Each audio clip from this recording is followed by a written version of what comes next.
Good morning, everybody. My name is Kevin Davis. I'm the Mayor of the City of Brantford. It's my great pleasure to welcome all of you to our fine city, and especially Minister Piccini. Minister Piccini represents the riding of Northumberland-Peterborough, previously served as Minister of Environment, Conservation and Parks. And I know from personal experience with the Minister that he brought to that portfolio a passion for improving and modernizing government process and policies. And I believe we're going to hear today that this same passion for reform continues in his current position as Minister of Labour, Immigration, Training and Skills Development. Minister, we're very honored that you're making an announcement here in this city, especially for a riding whose MPP, Will Boma, is a volunteer firefighter, and here in Fire Hall number 2, pride of our fire department. And we have a department here with a very storied history going back to 1836. And for those of you who are challenged by arithmetic, that's 188 years ago. It's a department that continually strives to improve its operating procedures to better protect our community and, of course, the fine men and women who are members of the department. Minister, we are proud of our department, we're proud of our city, and we're proud that you're here today to make a very important announcement. Thank you. Thank you, Mayor Davis, for that kind introduction and for welcoming us here today in beautiful Brantford. To Chief Binkley for hosting us, the men and women of the Brantford Fire Department, deputies, thank you very much for welcoming us here today. Before I begin, I'd like to say a special thank you to Greg Horton, President of the Ontario Professional Firefighters Association, and Gavin Jacklin, OPFFA Operational Disease Chair. Both have been such remarkable champions for firefighters across Ontario. They have given me wise and sage advice in my first 7 months as Minister, and I value their partnership and the work that they do to bring Ontario firefighters in to this century, protecting them, protecting against occupational exposures, and for all of their advocacy. So thank you very much for what you do. I'd like to thank the brave firefighters who are here today and the men and women across Ontario who protect us for their service and their courage.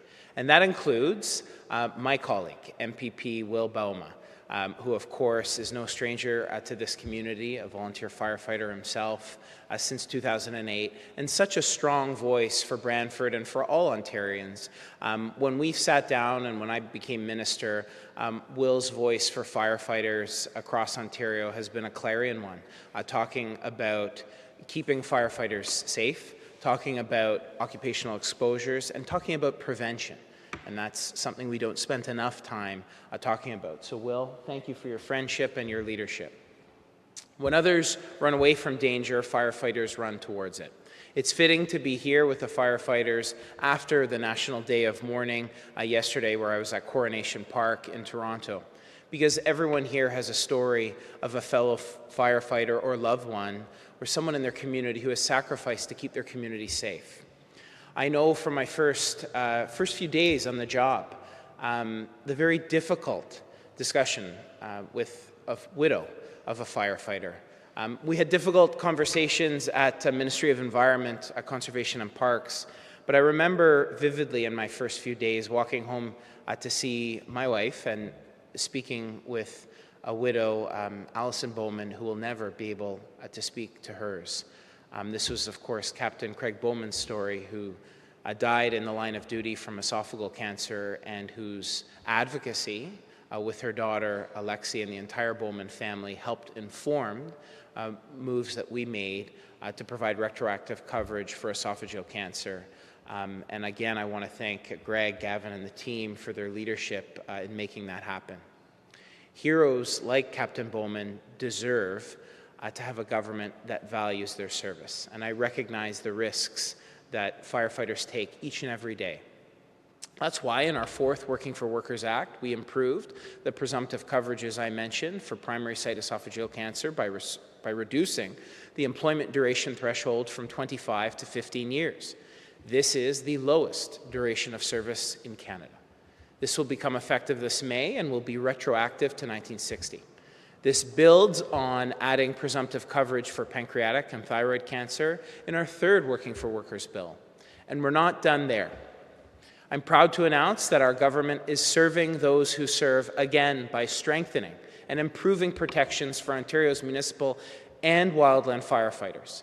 And we're proposing to improve presumptive coverage for primary site skin cancer for fire investigators and volunteers by reducing the duration of service required from 15 years to 10. We will once again, with this move, lead Canada in the lowest duration of service required in the country. I'll be introducing this next week in our 6th Working for Workers bill. We're also proposing to ensure wildland firefighters and investigators have the same presumptive coverage that municipal firefighters have for occupational cancers, heart injuries, and PTSD. This is especially important as Ontario confronts a changing climate that brings new and extreme weather and wildfire risks. These legislative and regulatory proposals will be part of the family. While we're here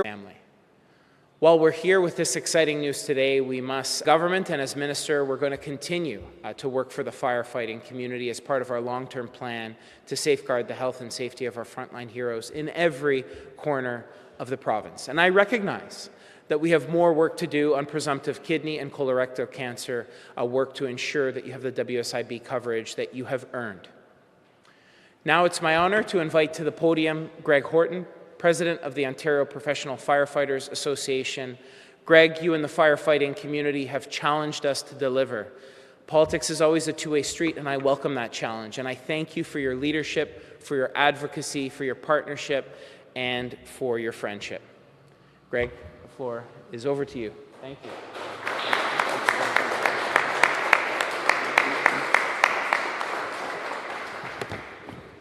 Thank you, Minister, for those kind words. Good morning, Minister Piccini, MPP Boma, distinguished guests, and brother and sister firefighters. My name is Greg Horton, and it is my honor to speak to you today representing the Ontario Professional Firefighter Association's 12,000 members. In July of 2022, the Cancer Agency of the World Health Organization, IARC, classified cancer in firefighters as a Group 1 occupational hazard, the highest level of carcinogenic intake possible. Firefighters are routinely exposed to carcinogens, chemicals, and other toxins while performing their duty of protecting lives and property of Ontarians. Cancer is the leading cause of death among firefighters, and 74% of firefighter line-of-duty deaths are caused by cancers. Today, the provincial government has made a commitment to firefighters and their families to recognize that those members who contract skin cancer will now need 10 years of service in order to be recognized as an occupational illness due to their years of service protecting our communities across Ontario. The importance of this recognition to firefighters and their families cannot be understated. Those that become ill no longer have to worry about the loved ones they leave behind. And the families that are left behind have the security to move forward and the peace to know that their loved ones have been recognized for their sacrifice. This recognition is not meant to replace the void left by the passing of a loved one. It does not take away the pain or reverse the circumstances that led to their tragic death. On behalf of my brother and sister firefighters and their families, I would like to thank Premier Doug Ford, Minister of Labour David Piccini, Solicitor General Michael Kersner for their unwavering support for firefighters across Ontario. Without you, this would not be possible. To the families of our members that have yet to contract these terrible diseases, know this: we will continue to work to eradicate cancer from the fire service. We will continue to advocate for improved health and safety policy and procedures. We will continue to advocate for better preventative measures, and we will continue to advocate for safe personal protective equipment that will not contribute to our cancers. For those of you on duty today, stay safe, and to all those in attendance, thank you very much for being here for this important announcement. It's now my pleasure to introduce MPP Will Boma.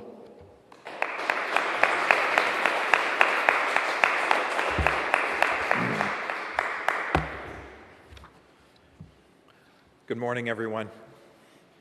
It's a pleasure to be here, and it's great to be here with Minister Piccini. Minister, you always pick up the phone when I call. You come to my office and talk about these issues. You always respond to my text.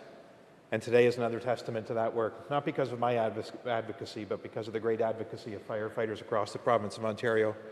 And I'd like to appreciate everyone for their work on this. And thank you, Greg, for being here today, too. It means a lot. It's very good to see you. I am proud that our government, under the leadership of Premier Ford, listens to the unique needs of Ontario's frontline emergency workers. As an active-duty volunteer firefighter with the County of Brant Fire Service, I know firsthand that the supports we're announcing today will improve the lives of many workers and their families alike. They build on the expanded access to coverage and all workers across the province. I want to take just a moment and read an obituary for a funeral home visit that I'm going to tonight. Michael McCormick. It is with broken hearts that we share the passing of Mac on Thursday, April 25th, 2024, with his family at his side. He was a lifelong resident of Paris in his 70th year. Mac was a firefighter in Paris for 26 years and was also involved in training. He worked at Conestoga College in the pre-fire service program for 12 years and loved helping students become firefighters. Mac was happiest hanging out with family and friends. You could always find him sitting in front of his wood stove in the shed with the doors open watching a ball game. He loved the outdoors. He loved camping and fishing and canoeing, and he was usually the camp cook. He found great joy in taking his grandsons on fishing excursions and spending time with them. Beloved and much-loved husband to Cindy for 47 years. Loved dad to Krista and the late Michael, devoted grandpa to Hudson and Corson. He will be missed by his siblings, in-laws, and their families. And friends may call this evening at the William Kipp Funeral Home, 184 Grand River Street, North Paris, tonight, 2 to 4 and 7 to 9. Donations to the Cancer Society or the Royal Canadian Legion Branch 29 would be appreciated. I wanted to say that because our work is not done. I think one of the reasons that I'm so proud to be part of this government is that we put out a Working for Workers Act on a very regular basis. We continue to hear the needs of our frontline personnel, and whether that's through cancer or through PTSD, we hear you, we appreciate you, and we will make the changes that we have to, and I will continue to advocate for those things. Firefighters can count on Premier Ford. Thank you, Will. And Much, everyone. We will now open up the floor for a media Q&A. As a reminder, one question, one follow-up. Would media please come up to the microphone?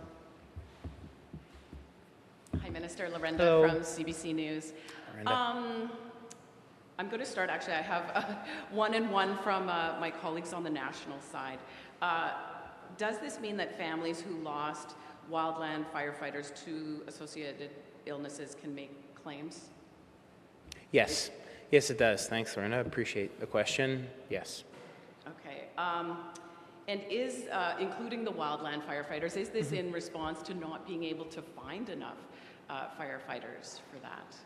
Well, I think it's a good question, a really good question. I mean, first and foremost, I want to say we value so greatly the work of firefighters, and that includes a wildland firefighter family. Obviously, it's a very different arena, not fighting structural fires, but in the bush, and it's long. And we recognize the work that they do, and are doing this in concert with a suite of other activities. Without question, we want to attract more. I would say early indications show, I believe it's 600 we've recruited. We put a goal between 400 and 800. We've already recruited 600. So far, we've expanded, increased the budget, of course, by over 90% to over 100 million. We've done a number of additional measures like recruitment and retention incentives. We've taken measures as well to include supports for individual personal protective equipment. So I think it's part of a suite of measures to attract and retain more firefighters, also recognizing the supports with the retroactive coverage and PTSD supports that I mentioned and that I'm announcing today. But you can't stop there. You've got to keep working for firefighters, and that's why every year we table Working for Workers bills, recognizing that it's an iterative process, not one and done. Okay, now on to the questions that are my questions. Yes. I know that you have had previous announcements related to expanding cancer coverage for firefighters. why didn't you just do it all at the same time at that point? And you said there's still more work to do with the kidney and colorectal cancers. So why didn't that already happen? I know, it's a good question, and one I know Greg and the team fight for as well. You know, when we make this move, we've put it in legislation.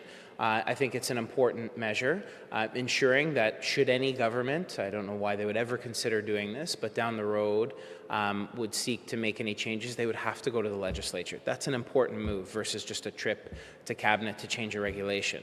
That is now requiring it to go to the floor so that all Ontarians can see. So that was an important first step. The second bit on the costing and supports, you know, we work with WSIB and our partners to inform the measures that we're taking and do it in a thoughtful approach. But I would say, you know, I don't want to lose sight of the fact that, look, we could have done a lot of things over the last 15 years. Previous Liberal governments didn't. We did. And we're doing it in a big way with thyroid, pancreatic, esophageal, skin. And I made a very open commitment today to finishing with colorectal and kidney.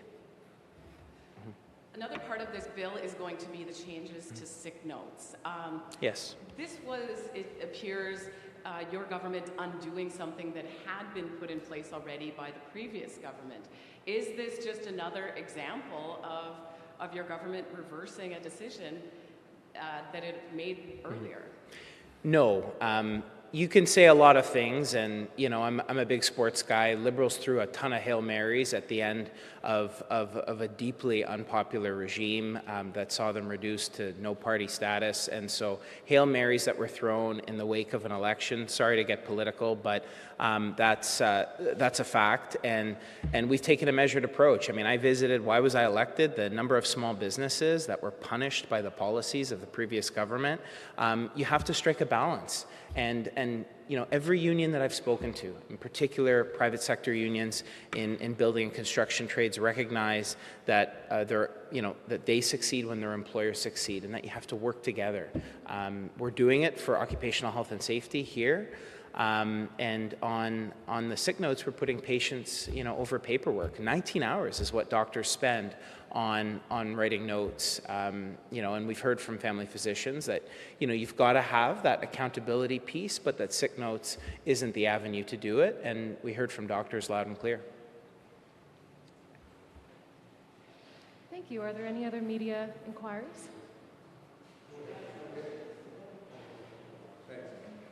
Hi, Al Sweeney from CHCH in Hamilton. So, Wonderful. A lot of people in Hamilton look at issues like this through the lens of the Plastomet fire in 1997. Yes. And all the illnesses that followed that. Mm-hmm. Is there any way to say, if these changes had been in effect then, what difference would it have made for these folks?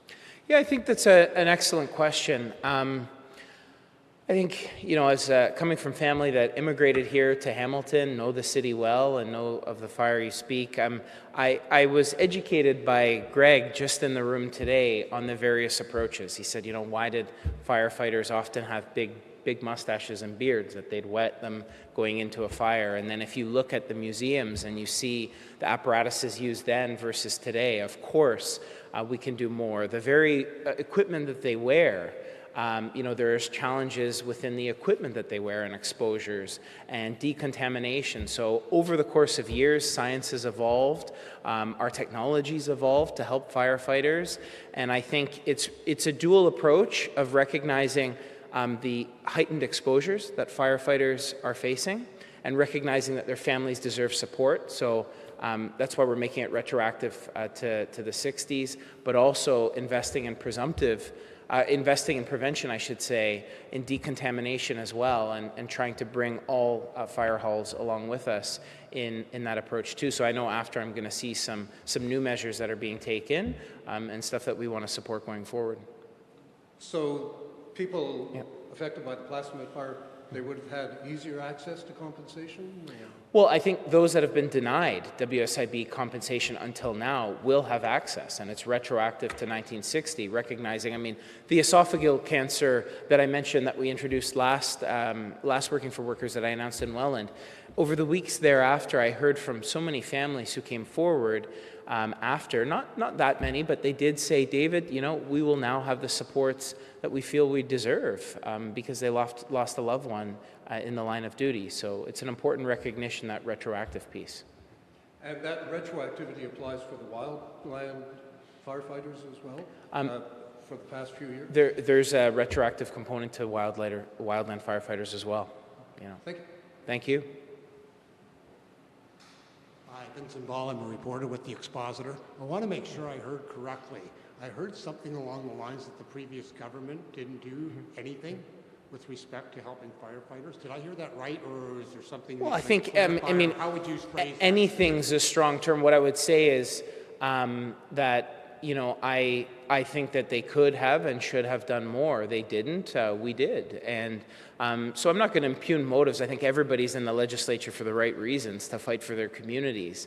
I'm pointing out that in the discussion that Lorenda brought up about, you know, doing all of the measures that we've taken, I think it is worth noting that those measures could have been taken under the previous government, but they weren't. You know, I can't surmise as to why, but what I can say is that we are listening, we are working, we are addressing these measures, thanks to the advocacy of the OPFFA and the leadership of firefighters all over Ontario who are advocating. So, you know, I think it was just pointing out a fact of history, and I'm proud that Premier Ford and our government are taking these steps and listening to the advocacy. I think there may be some people in this city that would disagree and say that you're building on what has been established by the previous government, but I'll check the record on that. I think you should, because you'd find that esophageal, thyroid, pancreatic, skin, you know, colorectal, making a commitment to addressing that, all of that could have been addressed. It wasn't. It is. The PTSD supports that we're providing, the wildland firefighter supports. So again, you know, everybody gets into politics for the right reasons. Previous governments did some great things, but the fact of the matter remains that they didn't do these measures. We are getting it done, and look forward for hopefully their support, the support of the independent members and the opposition NDP. I have a question for Will. Yeah. You're a firefighter or a volunteer firefighter for a number of years. Yeah. You would have gone to a lot of different scenes. Yep. Have you ever come out of a scene feeling really vulnerable after that?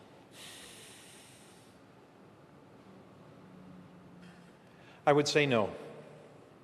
We have all of the protective equipment that we need at the time, but I will say to the County of Brant and to the chief and to previous chiefs who have talked council into making the investment so that for, you know, when I started, we didn't all have an SCBA mask.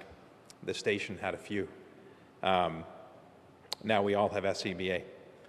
Now we all have a second set of bunker gear because every time you're exposed to smoke, that gets into there and those carcinogens are there. We have a washing machine now at the station. County of Brant is moving towards having like this station where the dirty stuff goes on that side and the clean stuff goes on that side and the airflow moves that way too. And we're establishing that too. Because we're all sick and tired of going to firefighter funerals. And that doesn't necessarily have to be from cancer, that can also be from PTSD. And there's been enough victims. And to see incremental change and continuing change and reevaluating and being able to go back and say, okay, this is a better way. And I think the wonderful thing about introducing continuing improvements in legislation means that we can reevaluate and make change as necessary. So have I ever felt vulnerable? I would say no. But having said that, did we do it the best back then? You know, and you talk to some of the old guys and they got a pager. And when this thing goes off, go where it tells you and show up and do what you have to do. And I think that's a testament to the courage of people who are willing to serve in their communities, which I see here, and also in the County of Brant and also in Six Nations. But even more than that, we can do that more safely because I am very tired of going to firefighter funerals, and I'll be going to another visitation this evening. I'm wondering if somebody local, you might be able to answer this, Will, because I think you probably can, but I went on the honor roll for the Brantford Fire Department yesterday as part of the coverage with the day of mourning that we did. I'm going to guess there's probably 10 or 11 names there for sure that I know of, and I'm wondering if anybody can tell me how many of those people, how many of those firefighters would have passed as a result of cancer. I don't have that information. And I've been at the Firefighter Memorial at Queen's Park also, and there's names from Brantford there. Gavin, do you have any of that information or not? Oh, the question is, how many of the people on the honor roll from the Brantford Fire Service would be covered under this legislation now? And do you have that data?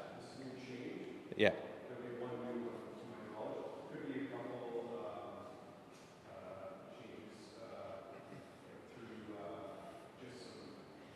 So that can be an offline conversation between you and Gavin afterwards.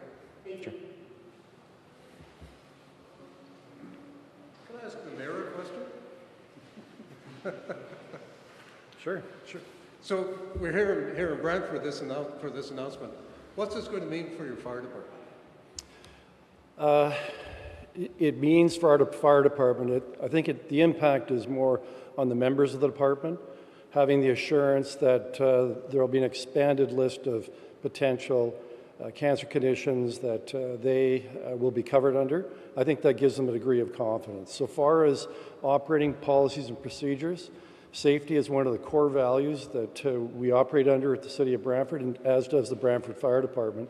And the members of the Brantford Fire Department, I'm sure, would be pleased to show you that this fire hall, which is our newest fire hall, incorporates the latest of procedures that are designed to protect firefighters and to make sure that that the particulate that they pick up while fighting a fire is not brought into the firehouse, and that we're quite proud of the leadership of the fire department and the staff and the members of the fire department that we're always continuing to strive to improve our policies and procedures, and I think this fire hall is a demonstration of that. One last quick one. Is there somebody who would be able to speak to the reason this announcement is happening here at this fire hall and how this city has been affected by cancers for firefighters as well as PTSD? Sure, absolutely. As the Minister indicated, we've moved some of the cancer recognition and the latency periods along. We have spread these announcements out through the entire province to reflect the communities where we serve, and in particular in Brantford. One of our members here today, it's a Brantford firefighter, has been the chair of our Occupational Disease Committee that services the families throughout Ontario as they process their claims through WSIB. So I asked the Minister today if we thought it was appropriate to come to Brantford to pay a little bit of homage to one of our own, Gavin Jacklin, who looks after the families of fallen firefighters across Ontario. And additionally, I believe we have a Brantford firefighter who will now be covered by this legislation once it goes through.